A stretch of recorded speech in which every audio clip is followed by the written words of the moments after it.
থাকে পশ্চিম দিকে সূর্য উঠাবে, পূব দিকে ডুবাবে। কি বলেন, আনন্যাচারাল প্রশ্ন হলো না? এটা কোন লিমিটেড আছে নাকি এ কথা? কারণ আমার রব তো তিনি রব্বুল মাশরিকাইনি ওয়া রব্বুল মাগরিবাইন ফাবিআইয়ি আলাই রাব্বিকুমা তুকাযযিবান। আমার রব তো তিনি যে আল্লাহ রব্বুল আলামিন, পৃথিবীর পূর্বাঞ্চল এবং পশ্চিম অঞ্চলের ক্ষমতাধর, পৃথিবীর পূর্ব এবং পশ্চিম অঞ্চলের প্রভু যিনি, রব যিনি, যার ইশারায় পূর্ব দিগন্ত থেকে সূর্য দৈনিক ওঠে, যার ইশারায় পশ্চিম দিগন্তে দৈনিক সূর্যটা ডুবে যায়, উনি তো আমার রব। এখন এই কথা বলার পর নমরুদের আর কোনো ভাষা থাকে? নমরুদের তো কোনো সে থাকে না, ভাষা থাকে না, বক্তব্য থাকে না, মেজাজ গরম হয়ে গেছে। এটা বেয়াদব, এরকম আনলিমিটেড প্রশ্ন করলে হয় নাকি? এইটা কি সম্ভব নাকি? সূর্যকে পশ্চিম দিকে উঠাবো, পূর্ব দিকে ডুবাবো, এটা সম্ভব? এটা এমন কথা, উল্টাপাল্টা কথা বলছো, একটা লিমিটেড কথা বল। ইব্রাহিম আলাইহিস সালাম বলছেন এটাই লিমিটেড কথা, এটা আমার আল্লাহর নিত্যদিনের স্বভাব, তার হুকুম এগুলি চলতেছে। চন্দ্র, সূর্য, আকাশ, গ্রহ, তারকা, নক্ষত্র পুঞ্জ, এগুলি কার হুকুমে চলে? বাতাস কার হুকুমে চলে? আল্লাহর হুকুমে চলে। সুবহানাল্লাহ, আল্লাহর হুকুমে এগুলি চলছে। এই যে সূর্যটা ঘুরতেছে আল্লাহর হুকুমে, চন্দ্রটা ঘুরতেছে আল্লাহর হুকুমে, একটা নক্ষত্র, তারকা পুঞ্জ আল্লাহর ইশারা থেকে এদিক ওদিক চলে না। সুবহানাল্লাহ।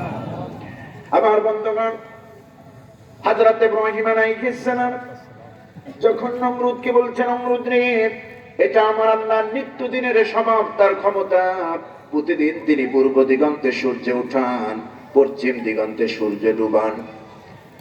নমরুদের মেজাজ খারাপ, ইব্রাহিম রে, এত কথা বুঝি না, তুই ঈমান ছাড়বি কিনা বল। এত কথা বুঝি না, তুই আমারে মানবি কিনা? হয় আমার মান, নয় তুই মর, তোর মৃত্যুদণ্ড। ইব্রাহিম আলাইহিস সালাম ভয় পেয়ে গিয়েছিলেন নাকি? আরে ইব্রাহিম তো সেই ইব্রাহিম যিনি ছোট্টবেলায় মায়ের কাছ থেকে জেনেছেন, মা আমার রবকে। তোমার রব তো তোমার আব্বা আজার, তো তোমার রবকে, তুমি তো আমার মা, তোমার রবকে, তোমার প্রভুকে। আমার প্রভু তোমার পিতা আজার, তো আমার আব্বার পিতা, আমার আব্বার রবকে? কয় নমরুদ। কয় নমরুদের রবকে? এ পর্যন্ত ফুলের স্টপ দাও, এ পর্যন্ত থামো, সামনে গেলে বিপদ। ইব্রাহিম আলাইহিস সালাম বাল্য বয়সে বললেন না, মা জি থামা যাবে না, অক্ষ করা যাবে না, ফুলের স্টপ দেওয়া যাবে না, দাড়ি কমা কিছুই হবে না। এই পৃথিবীর মানুষ কোনোদিন রব হতে পারে না, প্রভু হতে পারে না। এই সুবিশাল আকাশ, চন্দ্র, সূর্য, তারকা পুঞ্জ, এত কিছু মহাবিশ্বে মহা কিছু চলছে, এর নিয়ন্ত্রণকারী নিশ্চয়ই একজন আছেন। তার নাম কি? একটু জোরে আওয়াজ করে বলুন, তার নাম কি? হযরত ইব্রাহিম আলাইহিস সালাম আকাশের মধ্যে রব খুঁজতে লাগলেন, চাঁদের মধ্যে, সূর্যের মধ্যে, কোন কিছুর মধ্যে তিনি অস্তিত্ব পেলেন না। হযরত ইব্রাহিমের ভেতর থেকে এই বাক্য এমনি এমনি করে বেরিয়ে গেল, ইন্নী ওয়াজ্জাহতু ওয়াজহিয়া লিল্লাযী ফাতারাস সামাওয়াতি ওয়াল আরদা হানিফা ওয়া মা আনা মিনাল মুশরিকিন। রব্বুল আলামিন বলছেন, আমার ইব্রাহিম বাল্য বয়সে কি বক্তব্য দিয়েছে জাতির নেতারা শোনো, আমার বান্দারা শোনো। ইব্রাহিম বলেছেন, ওয়াজ্জাহতু, নিশ্চয়ই আমি আমার চেহারাকে, আমি আমার মুখকে ঘুরাইয়া দিলাম ওই আল্লাহর দিকে, ওই সত্তার দিকে। ফাতারাস সামাওয়াতি ওয়াল আরদ, যিনি আকাশ এবং জমিন সৃষ্টি করেছেন, তার নাম কি? আল্লাহ। জোরে আওয়াজ করে বলুন, তার নাম কি? হযরত ইব্রাহিম বলছেন, আমি আমার মুখমণ্ডলকে, আমি আমার চেহারাকে ওই সত্তার দিকে ঘুরাই দিলাম। ওয়াজহিয়া লিল্লাযী ফাতারাস সামাওয়াতি ওয়াল আরদ, যিনি আকাশ বানিয়েছেন, জমিন বানিয়েছেন। ওয়া মা আনা মিনাল মুশরিকিন, আর নিঃসন্দেহে আমি মুশরিকদের অন্তর্ভুক্ত নই।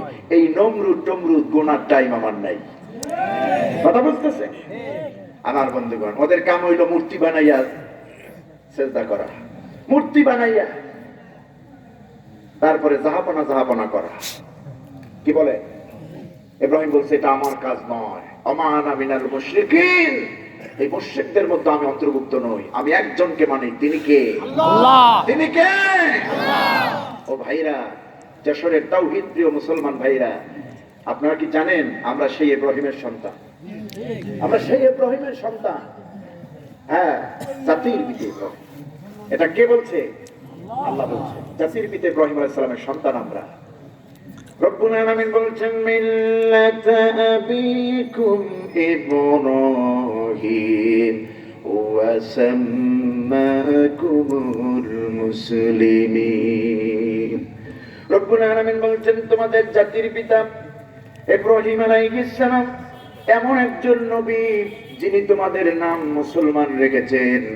আমরা যে মুসলমান, এই মুসলমানিত্ব, মুসলমানের পরিচয় কে তুলে ধরেছেন? ইব্রাহিম আলাইহিস সালাম। মুসলমানের নাম রেখেছেন কে? ইব্রাহিম আলাইহিস সালাম। ওয়া সাম্মাকুমুল মুসলিমিন, তিনি মুসলমানদের নাম রেখেছেন। সুবহানাল্লাহ, মুসলমানদের নাম রেখেছেন। হযরত ইব্রাহিম আলাইহিস সালাম এমন একজন নবী যে রাসূল বলছেন আনা দাওয়াতু আবি ইব্রাহিম। আমাদের নবী বলছেন, বিশ্বনবী বলছেন যে আমি মুহাম্মদ সাল্লাল্লাহু আলাইহি ওয়াসাল্লাম আমার পিতা ইব্রাহিমের দোয়ার ফসল। আমার পিতা ইব্রাহিমের দোয়ার ফসল। ইব্রাহিম আলাইহিস সালাম ছিলেন সমস্ত নবীদের পিতা। আমরা যত নবীর নাম জানি, লক্ষাধিক নবী পৃথিবীতে আল্লাহ প্রেরণ করেছেন। রাসূল পাঠিয়েছেন, নবী পাঠিয়েছেন। যাদের কাছে কিতাব এসেছে তারা রাসূল, যারা কিতাব পান নাই তারা নবী। আমার বন্ধুগণ, এই পৃথিবীতে যত নবী এবং রাসূল এসেছেন তার মধ্যে আবার শ্রেষ্ঠ নবী এবং রাসূল 5 জন। কয়জন? 5 জন। সাইয়েদনা নূহ আলাইহিস সালাম, ইব্রাহিম আলাইহিস সালাম, মুসা আলাইহিস সালাম, ঈসা আলাইহিস সালাম। কয়জন হলো? 4 জন। আরেকজন কে? আখিরি জামানার নবী বিশ্ব নবী মুহাম্মদ সাল্লাল্লাহু আলাইহি ওয়াসাল্লাম। এই 4-5 জন নবী শ্রেষ্ঠ নবী। সুবহানাল্লাহ। তো যত নবীর নাম জানি, হাতে গোনা 5-7 জন নবী বাদে সব নবী ইব্রাহিম আলাইহিস সালামের উত্তরসূরি। সুবহানাল্লাহ। তাকে বলা হয় আবুল আম্বিয়া। আবুল আম্বিয়া, নবীদের পিতা। সুবহানাল্লাহ, নবীদের পিতা। নবীজি যখন মেরাজে গিয়েছিলেন, সপ্তম আসমানে হযরত ইব্রাহিম আলাইহিস সালামের সঙ্গে দেখা। মেরাজ থেকে নবীজি এসে সাহাবীদেরকে বললেন, তোমরা যদি ইব্রাহিমের চেহারাটা দেখতে চাও, ইব্রাহিম আমার পিতা ইব্রাহিমের চেহারাটা যদি বুঝতে চাও, জানতে চাও, তোমরা আমার দিকে তাকাও। তার মানে হলো আমাদের জাতির পিতা, মুসলিম মিল্লাতের জাতির পিতা সাইয়েদনা ইব্রাহিম আলাইহিস সালাম সপ্তম আসমানে যিনি বসে আছেন, যার রূহটা আছেন, আল্লাহর পয়গম্বর বিশ্বনবী মুহাম্মদ সাল্লাল্লাহু আলাইহি সাল্লাম ওখানে যখন গিয়েছিলেন, জাতির পিতা ইব্রাহিম আলাইহিস সালামকে দেখেছেন। তিনি তার সুরাত দেখেছেন, তার কথাবার্তা দেখেছেন, তার চলন বলন দেখেছেন। দুনিয়ায় এসে পৃথিবীর সাহাবীদেরকে নবীজি বর্ণনা দিয়েছেন, তোমরা যদি জাতির পিতা ইব্রাহিমকে দেখতে চাও, তোমার নবীর দিকে তোমরা তাকাও। জাতির পিতা বিশ্বনবী মুহাম্মদ সাল্লাল্লাহু আলাইহি ওয়াসাল্লামের মতো চেহারা, তার সুরাত, তার কথাবার্তা। সুবহানাল্লাহ। সেই ইব্রাহিম কি নমরুদকে মানার মতো মানুষ? ইব্রাহিমকে নমরুদকে মানতে পারে না। ইব্রাহিম আলাইহিস সালামকে যখন বলা হলো, নমরুদ যখন বলল ইব্রাহিম এত কিছু বুঝি না, হায় আমার মানবি, রব হিসাবে না হয় মরবে। ইব্রাহিম আলাইহিস সালাম বলছেন, নমরুদ রে শোন, আমার জীবন তো একটা, এই জীবনটা একবারই দেওয়া যায়। এরে নমরুদ, খোদাদ্রোহী, আল্লাহদ্রোহী, নাফরমান, বেঈমান, শোন নমরুদ রে, এই জীবনটাকে যদি 1000 বার দেওয়ার কোনো কায়দা থাকতো 1000 বার দিতাম, তবুও তোর মতো শয়তান রে প্রভু হিসেবে মানতাম না। কি এর প্রভু তুই? আল্লাহ ছাড়া কাউকে মানি না, আল্লাহ ছাড়া কাউকে মানি না। প্রিয় ভাইরা, আজকে কিছু কিছু বিষয় আমাদেরকে বাধ্য করানো হয় আল্লাহর সঙ্গে আরেকজন পার্টনার বানাইয়ে দেওয়া, আরেকজন পার্টনার ঠেলে দিয়া, যোগ দিয়া, ঠেলে দিয়া। আপনার ক্ষমতা আছে, মান তারে, ক্ষমতা আছে, ক্ষমতা আছে, ক্ষমতার কপালে জুতা পিঠে মারি। আল্লাহ ছাড়া কাউরে মানি না, আল্লাহ ছাড়া কারো ইবাদত নাই। আজকে বাংলাদেশে বহু ভণ্ড মাজার আছে, সেজদা নেওয়া। দুনিয়ায় বেঁচে ছিল, সেজদা নিয়েছে, মরকটা মরছে, এখন মইরেও সেজদা নেয়। এরকম আছে না? নাই? আছে। সারা বাংলাদেশে মূর্তিতে মূর্তিতে ভরে গেছে। হিন্দুরা বানাবে কি, মুসলমান বানাই তো নাই। আবার নিজেকে হাজি সাহেব দাবি করে। নেপাল থেকে মেহেন্দি আই না, তারই দুটো একদম পুরা গোলাপ ফুলের চেহারা কি তার চাইতে সুন্দর। যদি বলা হয় ইসলামী আন্দোলন মানেন, না না রাজনীতি বুঝি না। তা আপনি রাজনীতি মানেন না, কোরআনের 500 আয়াত আপনি অস্বীকার করলেন। কোরআনের 500 আয়াত রাজনীতির উপরে। বিশ্বনবী 10 বছর ক্ষমতা ছিল, মদিনা মুনাওয়ারাকে সুন্দর করে সাজিয়েছে।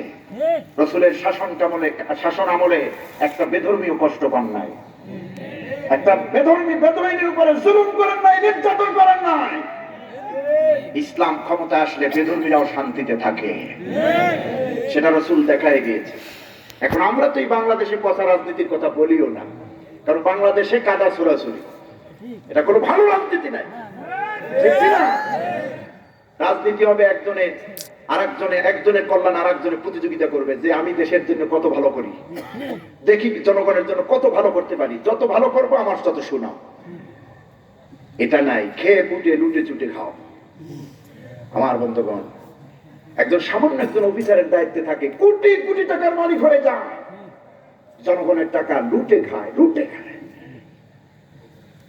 আমার বন্ধুগণ, আমার এক অফিসার, আমার আপন বড় বোনের জামাই, বিসিএস ক্যাডার, এই কেবলমাত্র পুলিশের বড় একটা অফিসার পদে যোগ দিয়েছেন, এএসপি পদে। আমি আমার ভাগ্নি, আমার আপন জামাই, আমি বলেছি, বাবা খবরদার, তোমাকে আল্লাহ শিক্ষার মেধার গুণে আল্লাহ তোমাকে পজিশন দিয়েছে, খবরদার অন্যায় করবা না।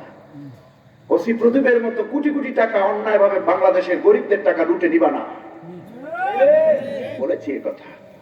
এখন আমি আমার নসিহত করছি, মানলে মানবে, না মানলে নাই, কিচ্ছু করার নাই।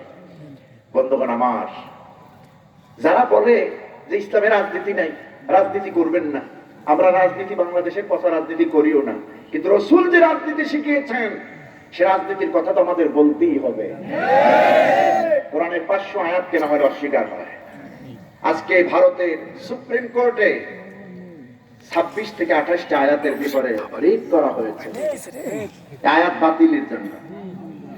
মাঝে মধ্যে আমার শরীরের প্রতি, আমার মনের প্রতি আমার নিজের ঘৃণা হয় যে আমি কিছু বলতে পারি না, কিছু করতে পারি না। কত বড় দুঃসাহস! যেই দুঃসাহস আবু জাহাল করে নাই, যেই দুঃসাহস আবু লাহাব করে নাই, যেই দুঃসাহস উকবা সাইবা মুগীরা করে নাই। মুসলমানদের কলিজার টুকরা, মুসলমানদের প্রাণ এই কোরআন। পৃথিবী একদিকে, এই কোরআন আমার একদিকে। সেই কোরআনের প্রথমেই যিনি বলে দিয়েছেন আল্লাহ পাক, কোরআনের লেখক যিনি, কোরআনের মুসান্নিফ যিনি, কোরআনের মালিক যিনি, যালিকাল কিতাবু লা রাইবা ফি, এই কিতাব এমন একটি কিতাব যার মধ্যে বিন্দু পরিমাণ ভুল নাই, ভুল তো দূরের কথা, সন্দেহ নাই। সেই কোরআনের 26টি আয়াত নাকি ওনার কাছে ধরা পড়েছে ভুল। শুধু ভুল না, সংশোধন করতে হবে। আমার বন্ধুগণ, এইরকম দুঃশব্দ শুনলে মন মেজাজ ভালো থাকে? অন্তত ইমানদারদের মন মেজাজ ভালো থাকার কথা না। আমরা অসহায়, আজকে আমরা দেশ জুড়ে অসহায়, বিশ্ব জুড়ে আমরা অসহায়। আল্লাহুম্মা জাআলনা ওয়া জাআলনা, আল্লাহুম্মা জাআলনা সুলতানান নাসীরা। আল্লাহ আমাদের জন্য একটা সাহায্যকারী তুমি বাদশা প্রেরণ করো, সাহায্যকারী বান্দা পাঠাও। এই জুলুম আর সহ্য হয় না, এই জুলুম আর সহ্য হয় না। হাত দিতে দিতে দিতে দিতে এখন কোরআন পর্যন্ত গিয়েছে, কোরআন পর্যন্ত গিয়েছে। এই কোরআনের চ্যালেঞ্জ আরো 1500 বছর আগে কে তুলে ধরেছিলেন? আল্লাহ তুলে ধরেছিলেন। কোরআনের মধ্যে ভুল তো দূরের কথা, সংশয় নাই, সন্দেহ নাই। আল্লাহ বলছেন একটা সূরার একটি অক্ষর, একটি আয়াত, একটি বাক্য কিনে পারলে দেখাও। কোরআন বলছে, সূরাতুল বাকারার প্রথম অংশে আয়াত আছে, রব্বুল আলামিন 1500 বছর আগে কোরআনের চ্যালেঞ্জ ছুড়ে দিয়েছেন জাতির সামনে।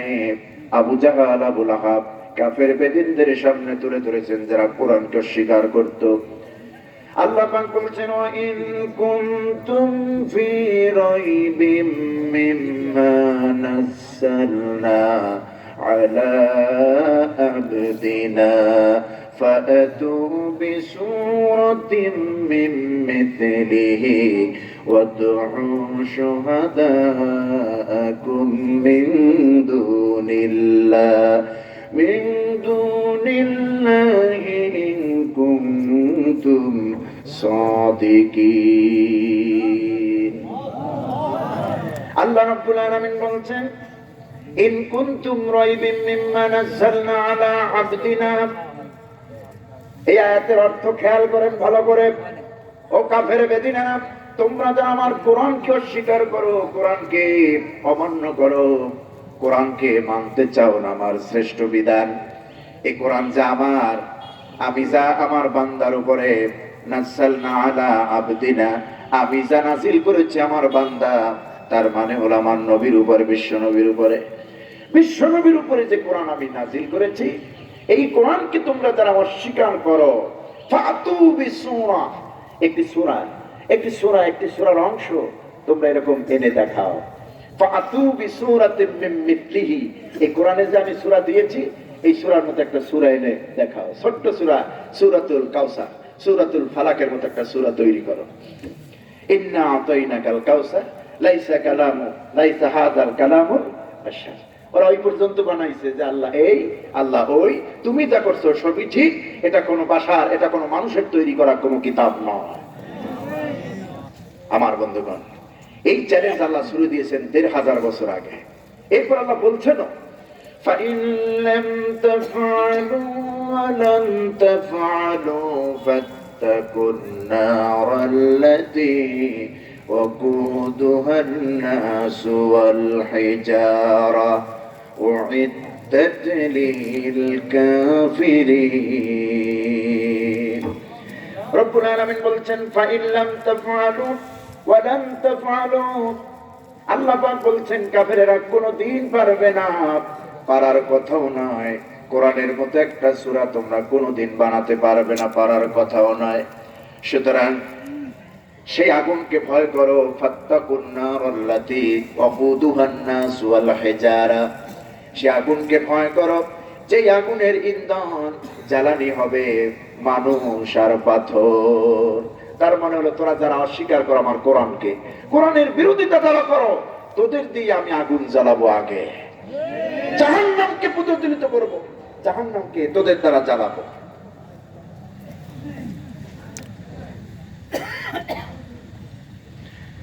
তোদের দিয়ে আমি জাহান্নামের আগুন প্রজ্বলিত করব, জাহান্নামের আগুন আমি তোদেরকে দিয়ে জ্বালাবো। আমার বন্ধুগণ, ১৫০০ বছর আগে চ্যালেঞ্জ ছুড়ে দিয়েছেন এই কোরআনের মোকাবেলায়। কোরআনের একটি আয়াত, একটি অক্ষর কেউ বানাতে পারবে না। আজ পর্যন্ত এই চ্যালেঞ্জের মোকাবেলায় কেউ টিকছে? কেউ টিকছে? টেকেনি। আজকে দুর্ভাগ্য, ১৫০০ বছর পরে এক নবাবজাদা বের হয়েছে, উনি ২৬টি আয়াতের বাতিল, মানে আয়াতকে বাতিল করতে চায়, এই বাতিল চেয়ে রিড করেছে। দৃষ্টান্তমূলক শাস্তি চাই ওই বদমাশের, ঠিক কিনা? আল্লাহ, আমরা অসহায় তোমার কাছে কোরআনকে সুপর্দ করলাম। এই পৃথিবীর মানুষ ওর বিচার করবে না। পৃথিবীর মানুষগুলি চেয়ে চেয়ে দেখবে মুসলমানদের উপরে ক্ষিপ্ত তামাশা। আল্লাহ, তুমি তো দেখতেছো আকাশের মালিক, ওই বদমাশটা সহ যারা ওদের সঙ্গে ইন্ধনে আছে, এমন গজব দাও ভবিষ্যতে জিব্বা উল্টি ধরনের দুঃসাহস যেন আর কেউ না করতে পারে।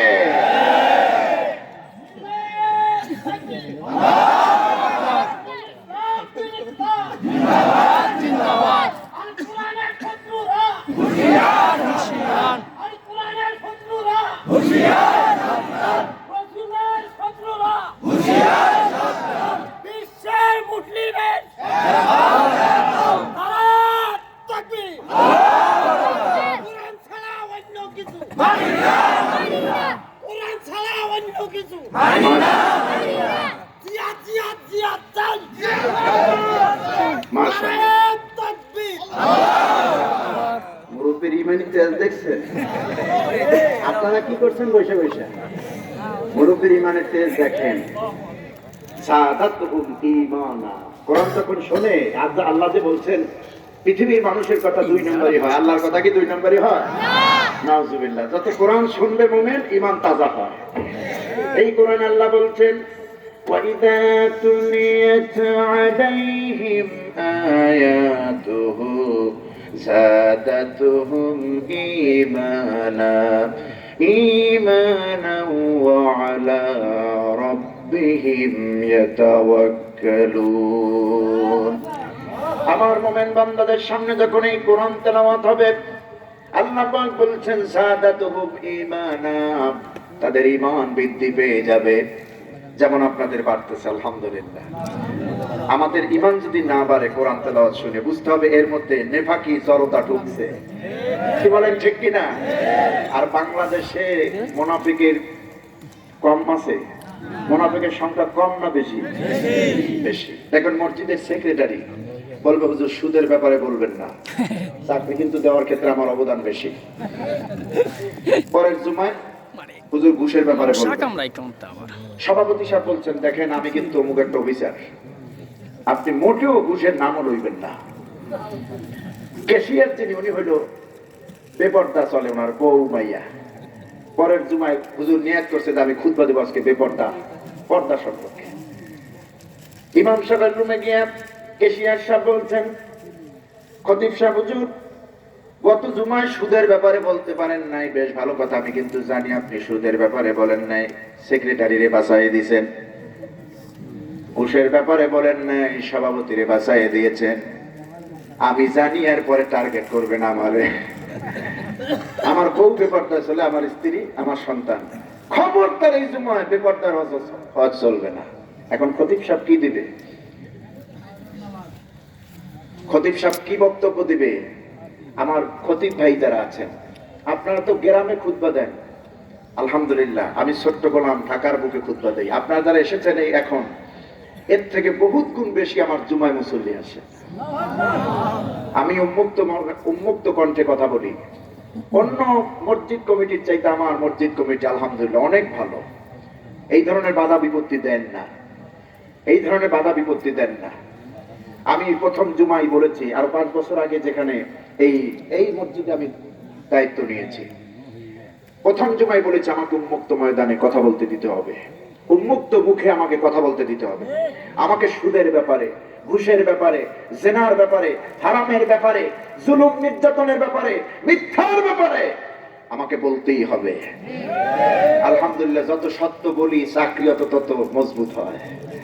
আপনারা সত্য বলবেন, হিকমতের সাথে বলবেন, হিকমতের সাথে বলবেন, সত্য বলবেন। হিকমত মানে এই না পুরো চুপ হয়ে যাওয়া। এখন কিছু হুজুররা তো আছে মনে চুপ হয়ে গেছে। দেশের অবস্থা ভালো না, উল্টাপাল্টা করা যাবে না। আপনাকে উল্টাপাল্টা করতে বলে কে? উল্টাপাল্টা করবেন কেন? হিকমত অবলম্বন করা মানে এই নয় যে আপনি কোরআন হাদিসকে আড়াল করে দিবেন, কোরআন হাদিসকে চুপ করবেন, বন্ধ করবেন। এটা হিকমত নয়। হিকমত মানে হলো কৌশলে কোরআন হাদিস বলে দেওয়া, ঠিক কিনা? কৌশলে কোরআন হাদিস বলে দেওয়া। প্রিয় ভাইরা, বলছিলাম ইব্রাহিম আলাইহিস সালাম নমরুদকে মানেন নাই, মানার কথাও না। এখন অ্যাকশন আসবে কি আসবে না? নমরুদ যখন দেখলো মানে না, এখন অ্যাকশন আসবে কি আসবে না? আসবে। শুধু অ্যাকশন না, কেমন অ্যাকশন? নমরুদ তার প্রজাদেরকে নির্দেশ দিল বিশাল আগুনের কুণ্ডুরি তৈরি করো। আগুনের কুণ্ডুরি তৈরি করা হলো, বিভিন্ন জায়গা থেকে কাঠ সংগ্রহ করে কূপের মধ্যে ফেলে দেওয়া হলো। আগুন জ্বালানো হলো। একটা চরক গাছের উপরে এক প্রান্তে ইব্রাহিমকে বেঁধে দেওয়া হলো, ছিটকে যেন কূপের মধ্যে পড়ে যায়। এখন চরক গাছের এক প্রান্তে ইব্রাহিম, হযরত ইব্রাহিম আলাইহিস সালামকে কোনো কায়দায় ওই গাছ থেকে ওই আগুনের কুণ্ডলীর মধ্যে ফেলতে পারে না নমরুদ। শয়তান এসে নমরুদকে জানাই দিল, বেটা এই দায়িত্ব তোরে দিছি নাকি? তুই তো বুঝুই না ইব্রাহিমকে আগুনের কুণ্ডলীতে ফেলতে পারবি না, কারণ গাছের এক প্রান্তে ইব্রাহিমকে বেঁধেছো, আর এক প্রান্ত রহমতের ফেরেশতারা ধরে আছে। এক প্রান্তে রহমতের ফেরেশতারা ধরে আছে। কোনদিন ইব্রাহিমকে আগুনের মধ্যে ফেলতে পারবি না, কোনো ব্যাপার না। ইব্রাহিমকে আগুনের মধ্যে ফেলতে হলে একটা মাধ্যম, এই ফেরেশতা আগে সরানো লাগবে। এই ফেরেশতা সরাতে হলে নর্তকী উলঙ্গ বেহায়াপনা গায়িকা নায়িকাদেরকে তুমি হাজির করো, উলঙ্গ ড্যান্স প্রদর্শন করো। এখানে যদি উলঙ্গ ড্যান্স প্রদর্শিত হয়, এই রহমতের ফেরেশতা একজনও থাকবে না। আজকে আমাদের দেশে আমরা দেখি আমাদের ভালো ভালো কাজগুলা, দেশের কাজগুলা, ভারত থেকে নায়িকা গায়িকা উলঙ্গ ড্যান্স প্রদর্শন করে উদ্বোধন করা হয়।